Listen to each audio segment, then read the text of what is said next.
Segunda de Crónicas, capítulo 7, verso 14, dice así la palabra del Señor: si se humillare mi pueblo, sobre el cual mi nombre es invocado, y oraren y buscaren mi rostro, y se convirtieren de sus malos caminos, entonces yo iré desde los cielos, perdonaré sus pecados y sanaré su tierra. Qué texto tan hermoso, qué texto tan maravilloso. Yo creo que es uno de los versículos bíblicos que más se menciona en la iglesia, que más se menciona en conferencias, que más se menciona en eventos, porque es un texto que habla directamente a la postura que la iglesia debe tomar y habla también de la postura que asume Dios cuando nosotros adoptamos una postura como la que Él quiere. Vamos entonces a entrar en el contexto histórico de este texto. Este pasaje ocurre durante el reinado de Salomón, justo después de la dedicación del templo en Jerusalén. Ese es el contexto. Salomón estaba dedicando el templo. El templo simbolizaba la presencia de Dios. El templo, ahí era donde estaba el arca del pacto, que simbolizaba la presencia de Dios, y el templo era donde allí guardaban el arca y era el centro de la presencia del Señor. Este versículo está enmarcado dentro del pacto mosaico, que incluía bendición por la obediencia y también incluía disciplina por la desobediencia. Entonces Israel estaba en su mejor momento político, estaba en su mejor momento económico y estaba en su mejor momento espiritual. Dios acababa de manifestar su presencia de una forma singular en la dedicación del templo. Cuando Salomón oró, Dios hizo descender fuego del cielo que consumió los holocaustos que habían preparado para la dedicación del templo. No fue un hombre que emprendió fuego del cielo, Dios mismo hizo descender fuego del cielo. Este evento marcó un antes y un después para la nación de Israel. Dios habla a Salomón después de la dedicación y le establece principios básicos para que ellos tuvieran, en medio de las plagas, en medio de la sequía, en medio de la carestía, en medio de la crisis espiritual. Les deja estos principios: si se humillare mi pueblo, sobre el cual mi nombre es invocado, y oraren y buscaren mi rostro, y se convirtieren de sus malos caminos, entonces yo iré de los cielos, perdonaré su pecado y sanaré su tierra. Ahí están varios principios aplicables. Aunque fue dicho esta palabra para el pueblo de Israel, revela el carácter de Dios ante el arrepentimiento de un hombre y una mujer que cree y se entrega a Él. Por lo tanto, vamos a desmenuzar el texto. Vamos entonces a rumiar el texto. Vamos a analizar el texto textualmente, palabra por palabra. Empieza la primera palabra de Dios a Salomón diciéndole: si se humillare mi pueblo, si se humillare mi pueblo. Hay una postura que Dios demanda, y no es de los que no creen en Él, es de su pueblo, es de los que han creído, es de lo que Él ha separado para sí mismo. ¿Y qué es lo que Dios demanda de su pueblo? Humildad, humillación. Ahora, cuando usted va a la palabra humildad o humillación, es una de las palabras más difíciles de definir el concepto, porque tiene muchísimo significado, y más en el tiempo que fue dicha, y más como la adoptaron también los judíos y los griegos en el tiempo de Jesús.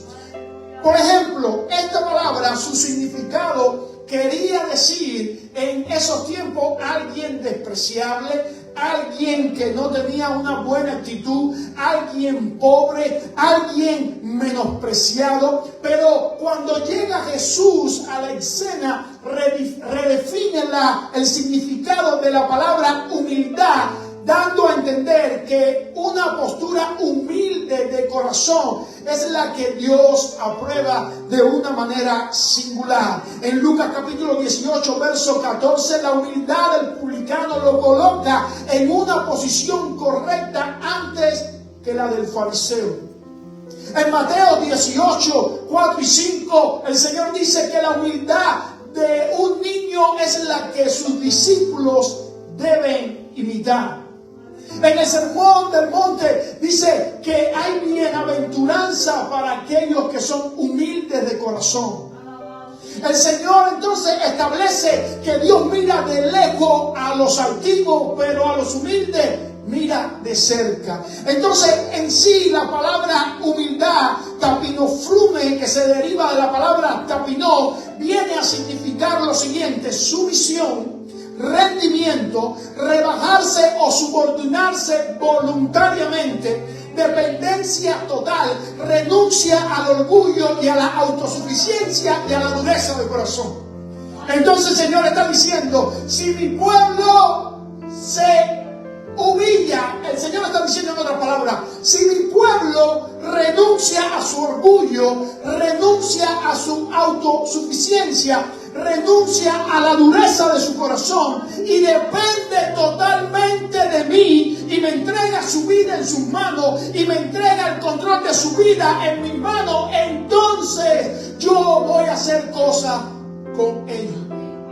Lo segundo que menciona el Señor es y oraren, pero me llama la atención que la palabra humildad, entrega, dependencia, agachamiento, reconocimiento de Dios precede a la oración. Y aquí hay una tremenda enseñanza.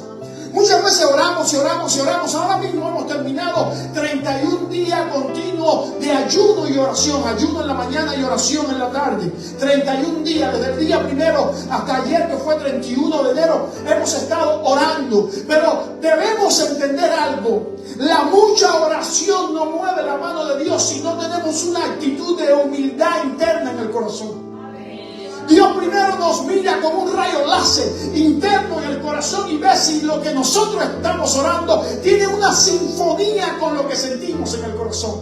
Podemos orar como papagayos, repitiendo, usando los mejores versículos bíblicos, usando entonaciones hermosas, retóricas hermosas a la hora de orar, pero nuestro corazón dentro de nosotros a lo mejor está altivo, parado, creyendo que no necesitamos de Dios, que lo que necesitamos es un buen trabajo con un buen sustento.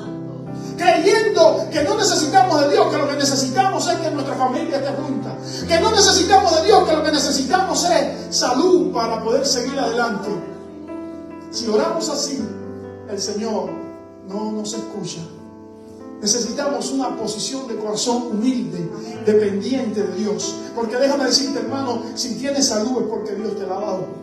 Si tienes trabajo es porque Dios te lo ha dado. Si tienes fuerzas para trabajar es porque Dios te lo ha dado. Si tienes economía es porque Dios te la ha dado. Si tienes una familia junta es porque Dios te la ha dado. De Él viene toda clase de bendición. De Él viene toda clase de dádiva, toda clase de regalo. Por lo tanto, hoy hay una palabra que nosotros debemos llevarnos hoy en nuestros corazones y en nuestra mente. No funciona la relación con Dios si no hay humildad, humillación. Alabado sea el nombre de Jesús.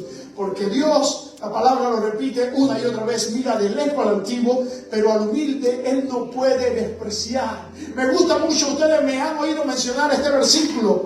Dios dice, yo que habito en la santidad y en la eternidad, habito también con el humilde de corazón, con el quebrantado y humilde de corazón. ¿Escuchaste eso? El Dios grande, el Dios majestuoso, el Dios santo que habita en la eternidad, en los cielos, que es trascendente, mucho mayor que nosotros, le ha placido habitar, vivir, morar, hacer templo en los corazones de aquellas personas que se humillan.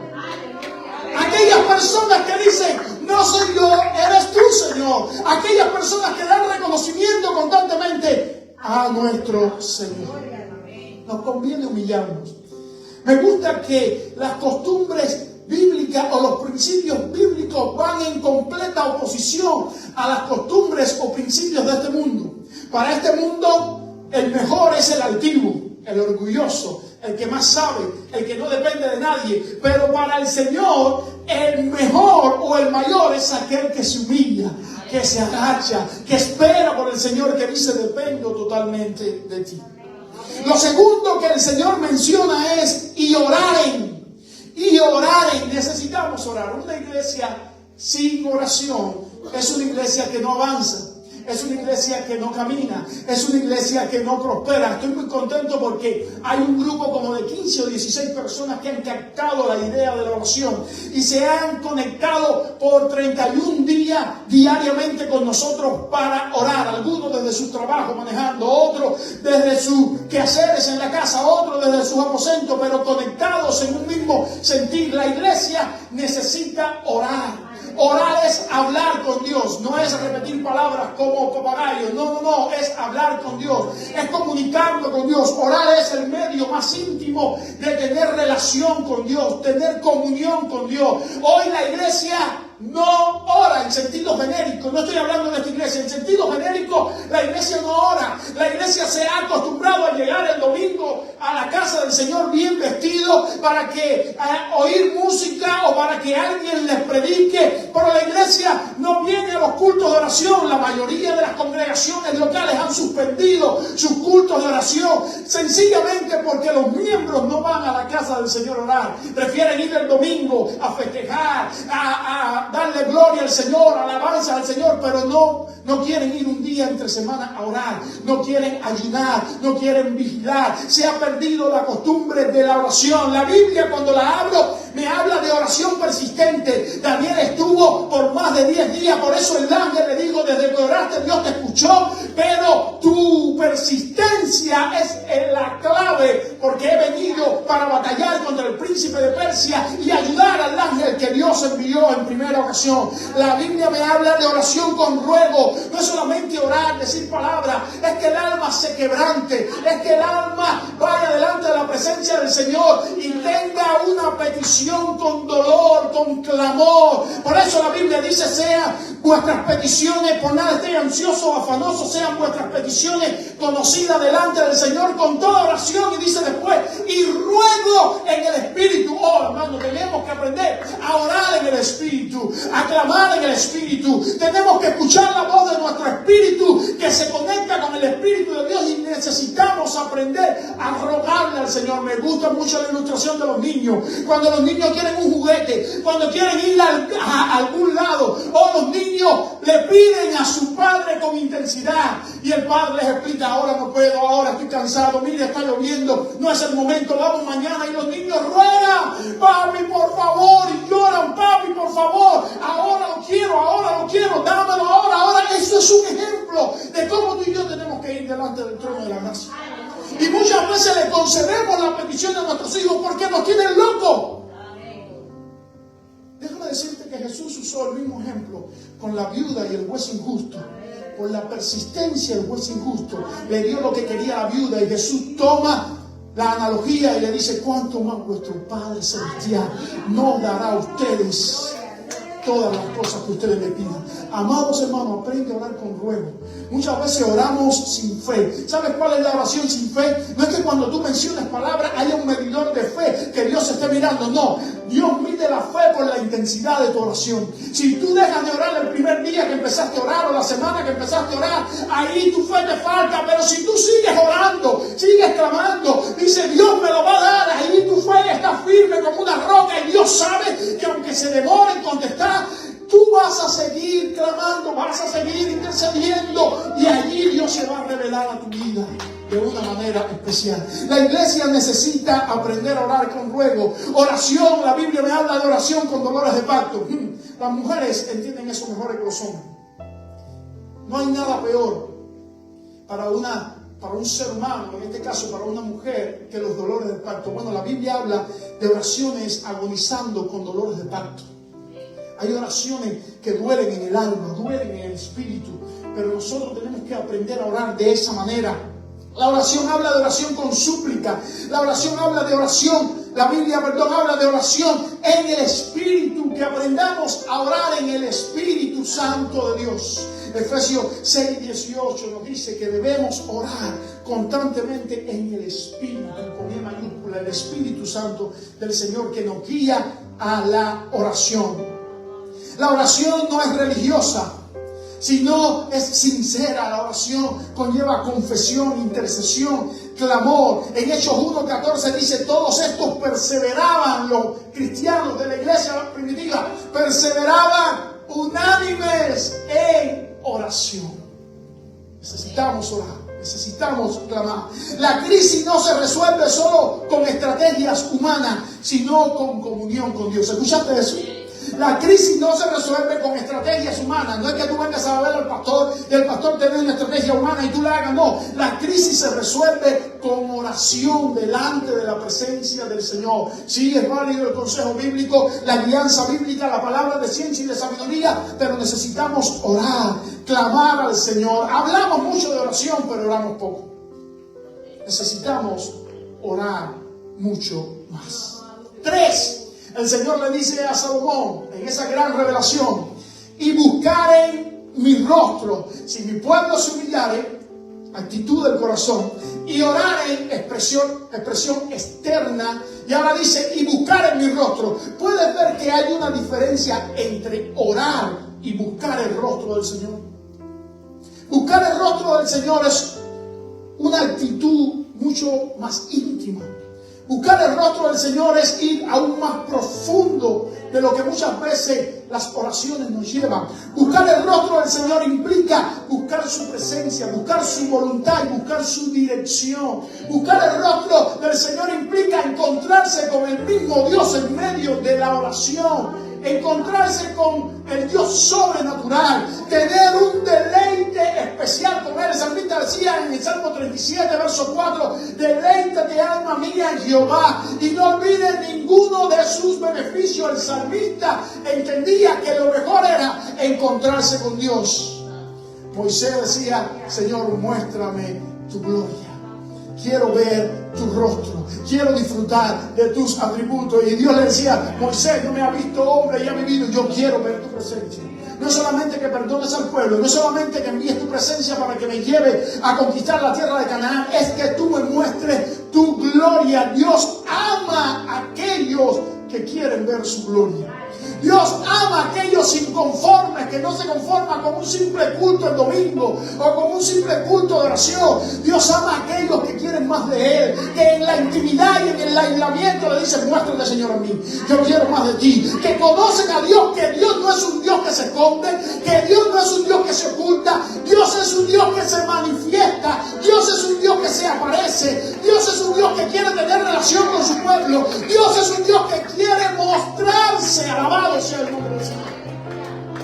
Dios no es una religión, Dios no es una tradición. Muchas de las personas no vienen a tener una relación con Dios porque piensan que es una tradición, es una religión, es un grupo de personas que tienen ciertas reglas o ciertas normas que inhiben o impiden ciertos comportamientos. No, esa gente no ha entendido nada de lo que es tener comunión con Dios. Cuando tú tienes comunión y relación con Dios, cuando Dios se muestra a ti, tú empiezas a experimentar algo sobrenatural en tu vida. Tú empiezas a entender el principio o el motivo por el cual tú has sido creado. Tú empiezas a disfrutar deleites en tu alma y en tu espíritu que no te lo puede dar ninguna cosa material, que no te lo va a dar jamás ninguna persona creada en la tierra. Tú empiezas a disfrutar un deleite tan especial que las cosas naturales y materiales empiezan a perder significado. Cuando tú te encuentras delante de la grandeza y del esplendor de la presencia de Dios, las cosas naturales empiezan a perder significado. Las cosas que otros quieren lograr a ti no te interesa porque perdieron significado, porque tú te has encontrado con la presencia de Dios. Déjame animarte, déjame decirte, si todavía no te has encontrado con Dios en tu intimidad, en tu aislamiento, amados hermanos, tienes que encontrarte con el Rey. Tienes que encontrarte con el Señor. Tienes que disfrutar lo real de su presencia. Tener comunión con Dios no es solamente escritural, no es solamente letras en un libro. El Señor es real. El Señor es espíritu y el Señor ha hecho de nosotros el templo de su... eso me cautiva. Que el Señor haya hecho de mí el templo de su habitación, eso me cautiva, eso me llena de conmoción, de pasión. Cómo, Señor, tú has hecho de mí el templo de tu habitación por medio de Cristo. Cómo tú has dejado que tu Espíritu venga dentro de mí y viva dentro de mí. ¿Cómo, Señor? Si eres sensible a la voz de Dios, puedes sentir el llamado de Dios en momentos que Él te llama porque quiere hablar contigo, porque quiere conversar contigo, porque quiere intimar contigo, porque quiere disfrutar tu presencia. ¿Escuchaste eso? Muchas veces Dios quiere disfrutar tu presencia y nosotros se la negamos. La Biblia dice que el Espíritu de Dios nos anhela celosamente. ¿Escuchaste eso? El Espíritu de Dios nos anhela celosamente. Entonces buscar el rostro de Dios es un poquito más que orar. ¿Estás viendo la diferencia? Humillarse en el corazón. Nunca vamos a encontrar el rostro de Dios si no nos humillamos. Nunca vamos a encontrar el rostro de Dios si no tenemos una práctica constante de oración. Pero también está la otra diferencia: encontrarse con Dios, buscar el rostro del Señor. Cuarto, resolución de Dios para el pueblo: y se convirtieren de sus malos caminos. No es solamente que oren, no es solamente que se humillen, no es solamente que busquen el rostro. Tiene que haber una resolución, tiene que haber una decisión. Necesitamos convertirnos de nuestros malos caminos. Necesitamos arrepentirnos de nuestros pecados y no volver a hacerlo. Dice la palabra de Dios: el que confiesa sus pecados y se aparta, recibirá perdón, recibirá misericordia. Así que el deseo de Dios, entre tanto que nosotros buscamos su rostro, oramos y nos humillamos, es que el resultado final de ese encuentro con Dios sea que nosotros dejemos nuestros malos caminos, dejemos toda la vana manera de vivir, nos alejemos de los pecados. Alabado sea el nombre del Señor. Porque un árbol bueno no puede producir frutos malos. Tú no eres un hombre y una mujer conforme al corazón de Dios por lo que haces aquí, por lo que haces para el Señor, por el trabajo que tienes dentro de la iglesia. Tú eres un discípulo de Cristo, un hombre y una mujer conforme al corazón de Dios. ¿Cómo te manifiestas en tu vida diaria? Los frutos que tienes en tu vida diaria. Necesitamos aprender a convertirnos de nuestros malos caminos. Dejar, ¿qué cosa es convertirse de los malos caminos? Si has estado practicando esto por años, un vicio, un pecado, una desobediencia a Dios, vídate y ve en dirección contraria y empieza a practicar lo que dice la palabra del Señor. Porque ahí hay bendición. Respuesta divina. ¿Qué pasa cuando nosotros nos humillamos, oramos, buscamos el rostro del Señor y nos convertimos de nuestros malos caminos? Respuesta divina. No se hace esperar la respuesta divina. Dios escucha desde los cielos. ¿Has orado alguna vez y has sentido como que el techo es de bronce, como que la oración no llega, y te has preguntado en tu interior: Dios, ¿tú me estás escuchando? Hay principios claves que hay que practicar primero: humillación del corazón, oración continua, búsqueda del rostro del Señor y apartando de nuestros pecados. Dice la Biblia entonces. Eso es un modulativo del texto.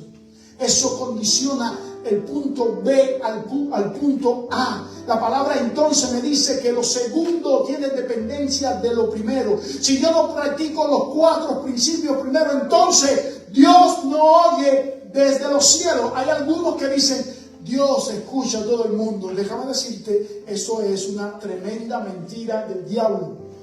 Dios no escucha a todo el mundo. Dios escucha a sus hijos. Los impíos pueden morirse orando, que Dios no los escucha.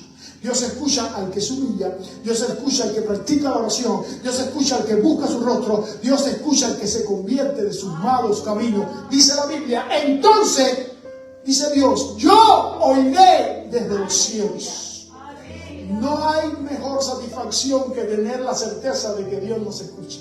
Y tú sabes de lo que yo te estoy hablando. Hay veces sentimos que Dios no nos escucha, pero hay veces sentimos que antes de orar y que nuestras palabras estén en nuestra boca, sentimos la convicción de que Dios sabe todo lo que nosotros le vamos a pedir, porque ya Él ha mirado nuestro corazón. No hay mejor sensación que saber que Dios nos está escuchando. No hay mejor experiencia espiritual que saber que Dios nos está escuchando y que aún más aprueba lo que nosotros estamos orando. Qué lindo, dice el Señor, yo iré desde los cielos. Eso es una tremenda respuesta divina. El solo placer, oraba yo creo que el día de antes de ayer, el solo placer de saber que Dios nos escucha eclipsa que nos dé lo que le estamos pidiendo. ¿Entendiste eso? Voy a repetirlo de nuevo. El solo placer de saber que Dios nos está escuchando eclipsa que Dios nos dé lo que nosotros le estamos pidiendo. No es tan importante que Dios nos dé lo que nosotros le estamos pidiendo como saber que Él nos está escuchando. Ahora me explico todo eso en la lengua. Porque muchas veces Dios no nos da lo que le estamos pidiendo porque no nos conviene. No sabemos pedir como conviene y gastamos en nuestro deleite. Y Dios nos dice, ay, mira cómo ora, mira cómo llora, mira cómo ayuna, mira cómo me pide esto, pero yo no le voy a dar algo que le va a hacer daño. No se lo voy a dar. Igual que tú le niegas ciertas cosas a tus hijos porque sabes que no le convienen. Y te dice, papi, por favor, dámelo. No. Si tienes 5 años, mi amor, no te voy a comprar una moto que corre a 80 millas. ¿Por qué te me vas a matar? No te lo puedo dar.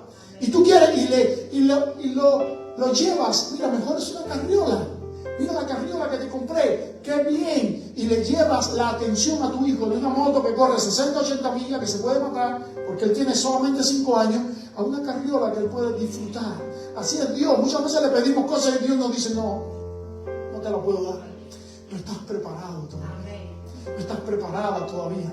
O eso no te va a edificar espiritualmente. No va a contribuir para el crecimiento tuyo espiritualmente. Por lo tanto, no te lo puedo dar. La respuesta divina no solamente llega con la audición de Dios desde el cielo, sino llega, dice la palabra, perdonaré sus pecados. Cuando la respuesta de Dios viene, no solamente tenemos la convicción de que Dios oye, sino que perdona nuestros pecados. El problema principal no es cómo estamos, sino de la manera que nos hemos comportado para estar como estamos. El pecado trae consecuencias y cuando Dios escucha del cielo, Dios es poderoso para perdonar nuestro pecado. Y dice también, sanaré la tierra. 3 respuestas divinas. Oiré desde los cielos, perdonaré el pecado y sanaré su tierra. Sanar la tierra indica en ese tiempo que la agricultura iba a ser restablecida, que la economía iba a ser restablecida, que la paz social iba a ser restablecida y que la seguridad nacional iba a ser restablecida, porque había un pueblo que se había convertido de sus malos caminos, que había buscado el rostro del Señor, que había orado intensamente, que se había humillado en su corazón. Entonces Dios había escuchado desde el cielo, había perdonado sus pecados y les había dado sanidad a su tierra. Gloria al nombre del Señor. Ahora, algunos de ustedes estarán pensando, bueno, pastor, todos estos principios bíblicos están en el Antiguo Testamento. Todo eso fue para el pueblo de Israel. Esta palabra es para el pueblo de Israel.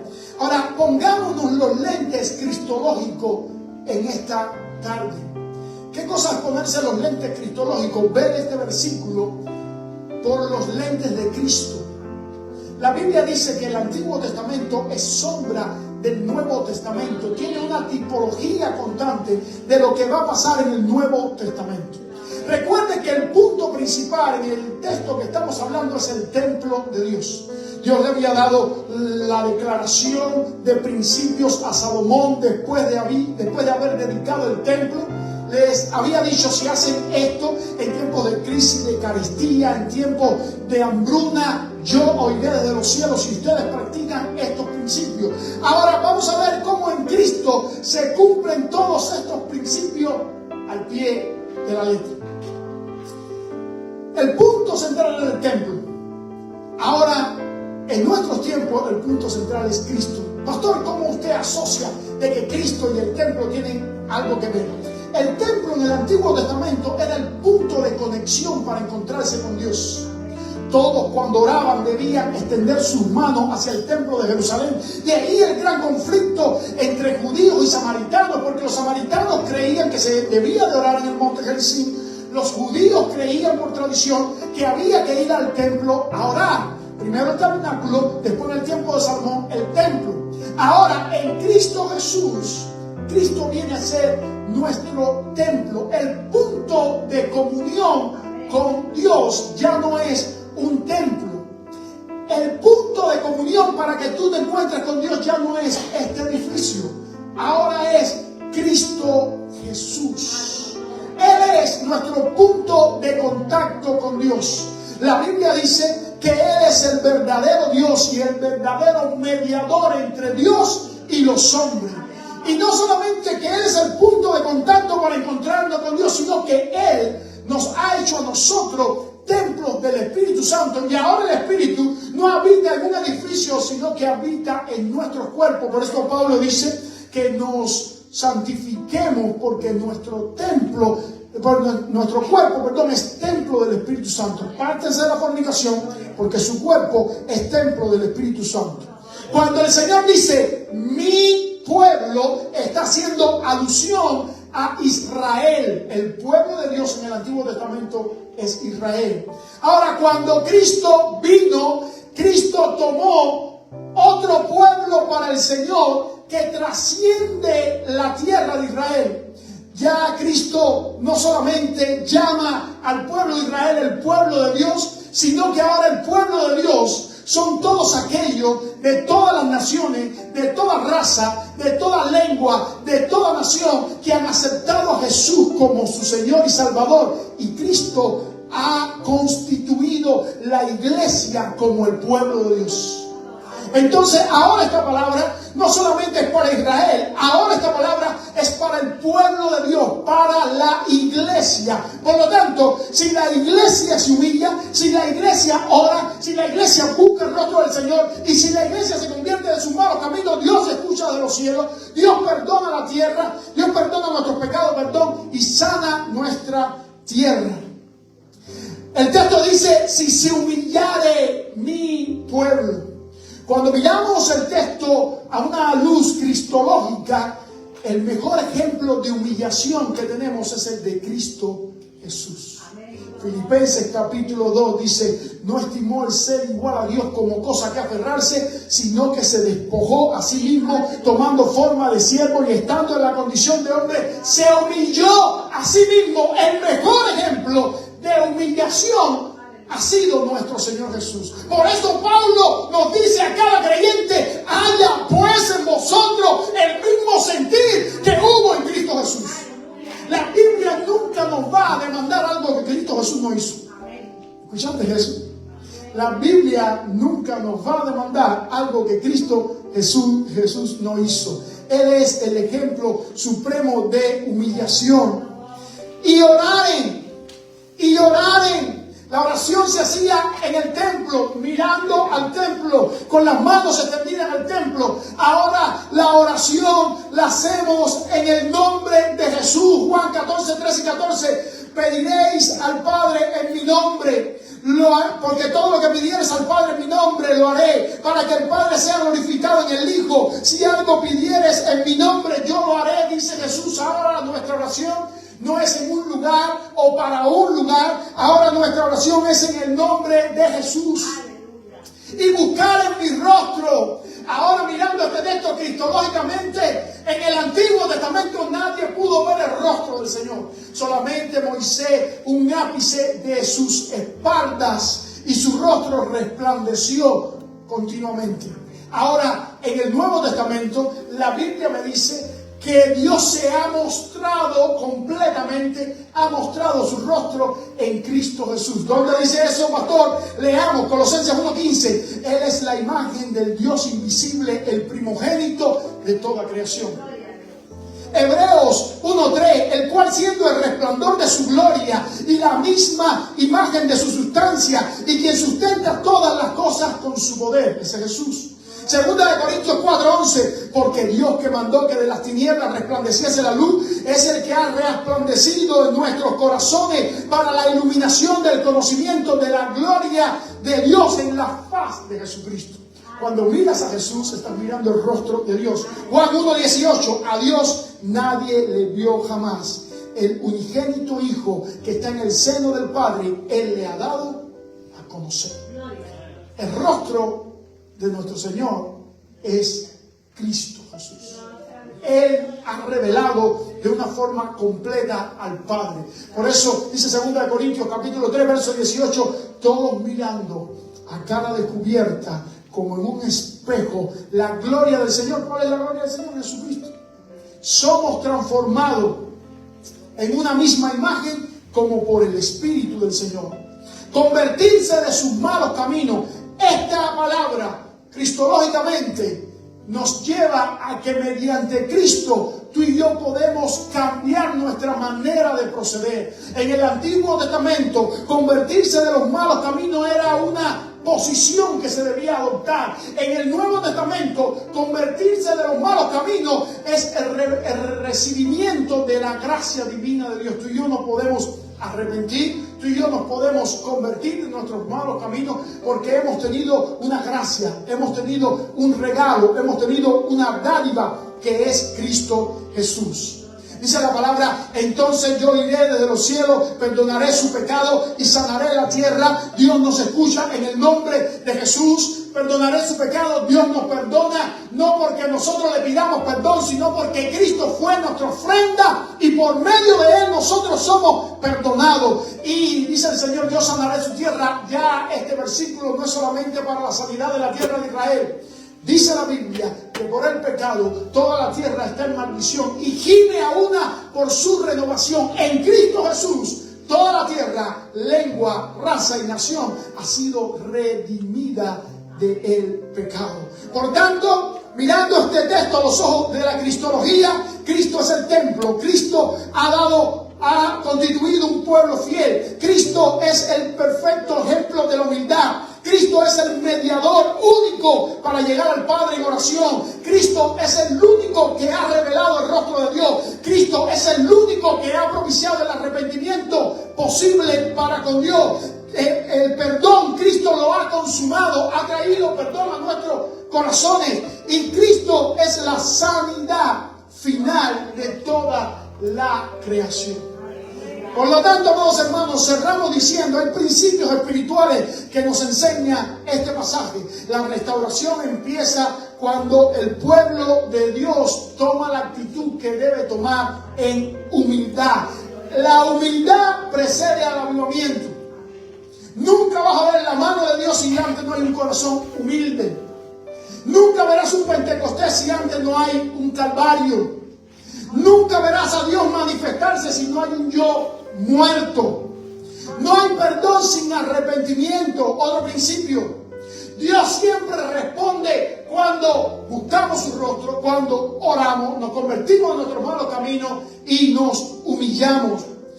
Si hay orgullo en nosotros, si hay altivez en nosotros, debemos menguar para que Dios empiece a trabajar en nosotros. Busquemos a Dios, no solamente sus bendiciones. Dios quiere tener relación con nosotros. Hay áreas que necesitan arrepentimiento, entregarlas en las manos del Señor, porque de cierto Dios quiere, anhela escuchar nuestra oración, perdonar nuestro pecado y sanar nuestra tierra. Él lo hizo ayer y Él lo hace hoy también. La palabra del Señor es viva y eficaz y más cortante que espada de doble filo. La palabra de Dios es amén, amén y amén. Dios está sentado en tu trono esperando a que tú te atrevas a tomar estas 4 actitudes. Humildad interna en el corazón, disciplina constante de oración, anhelo por buscar el rostro del Señor y resolución de dejar nuestros pecados, convertirnos de nuestros malos caminos. Si haces eso, la respuesta divina no se hará esperar. Dios te oirá, Dios te perdonará, Dios te salvará.